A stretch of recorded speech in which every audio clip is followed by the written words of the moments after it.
एक लड़का था। माँ ने उसका विवाह कर दिया पर वह कुछ कमाता नहीं था।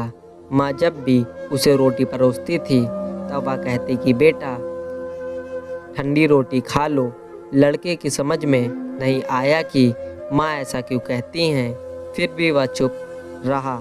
एक दिन माँ किसी काम से बाहर गई तो जाते समय अपनी बहू उसके लड़के के पत्नी को कह गई कि जब लड़का आए तो उसको रोटी परोस देना और रोटी परोस कर कह देना कि ठंडी रोटी खा लो। उसने अपने पति से वैसे ही कह दिया तो वह चिढ़ गया कि माँ तो कहती ही हैं, और वह भी कहना सीख गई। वह अपनी पत्नी से बोला कि बता रोटी ठंडी कैसे हुई, रोटी भी गर्म है, दाल साग भी गर्म है, फिर तू ठंडी रोटी कैसे कहती है। वह बोली कि या तो आपकी माँ जाने, आपकी माँ ने मुझे ऐसा कहने के लिए कहा था, इसलिए मैंने कह दिया। वह बोला कि मैं रोटी नहीं खाऊंगा, माँ तो कहती ही थी, अब तू भी सीख गई। माँ घर आए तो उसने बहू से पूछा कि क्या लड़के ने भोजन कर लिया। वह बोली कि उन्होंने तो भोजन किया ही नहीं, उल्टा नाराज़ हो गए।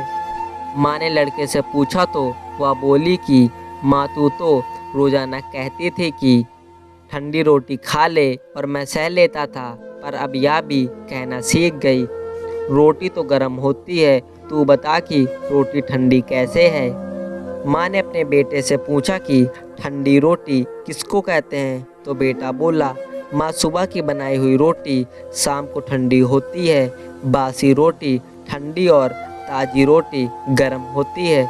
माँ ने कहा बेटा अब तू विचार करके देख, तेरे बाप की जो कमाई है वह ठंडी और बासी रोटी है, गरम ताज़ी रोटी तो तब होगी जब तू खुद कमा कर लाएगा।